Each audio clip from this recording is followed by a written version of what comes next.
Sometimes the journey makes you weary. Cedar Hills Church, they prayed without ceasing for my life. The doctors would come in every morning and tell my family that this was the day I would pass away and they should be making funeral plans.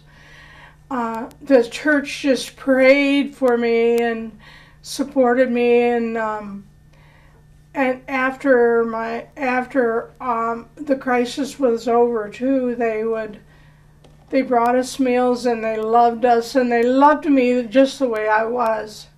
I feel that I'm a much better person since this happened. Before my stroke, I'm a nurse and I worked all the time, and when I could no longer work as a nurse, that was a very hard thing. I thought I lost all my identity. I couldn't go to the park with the grandkids and run after them and swing them and those things I used to do, and that my identity was being a nurse and a grandmother and a mother. Now I have a single identity and I'm a child of God. I was left-handed before my stroke. Now that left hand doesn't work. I just cannot write.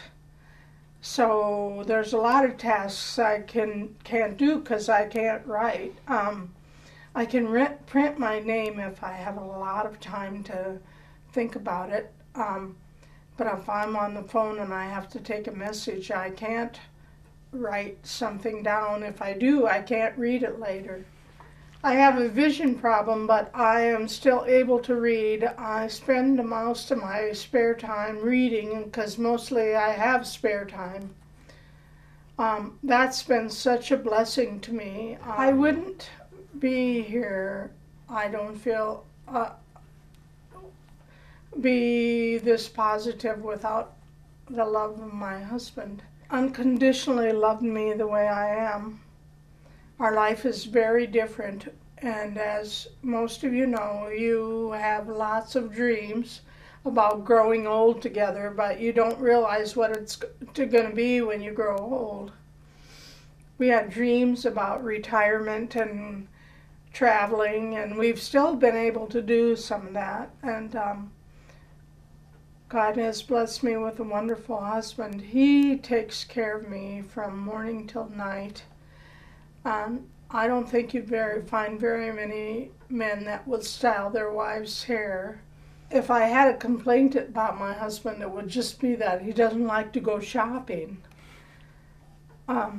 He doesn't like to shop, he doesn't like me to shop. God is there all the time.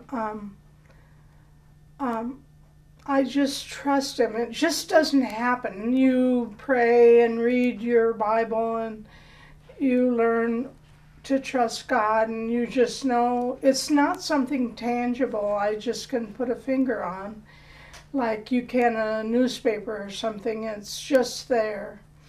It's something that grows in you, your trust and your love. Okay. I'm so fortunate. God has just blessed me so much. I think that I've always been more of a happy person than a sad person, but I'm so thankful. I know it's God that's brought me this far. I know that with all my heart. You know, when we sing that song, Great is Thy Faithfulness, God has been so faithful to me. I understand that what that means totally. He has just restored my soul and given me joy. You know, when Kent has these wonderful sermons about what's your story, I told him sometime I'm going to just stand up and say, this is my story, what God has done for me.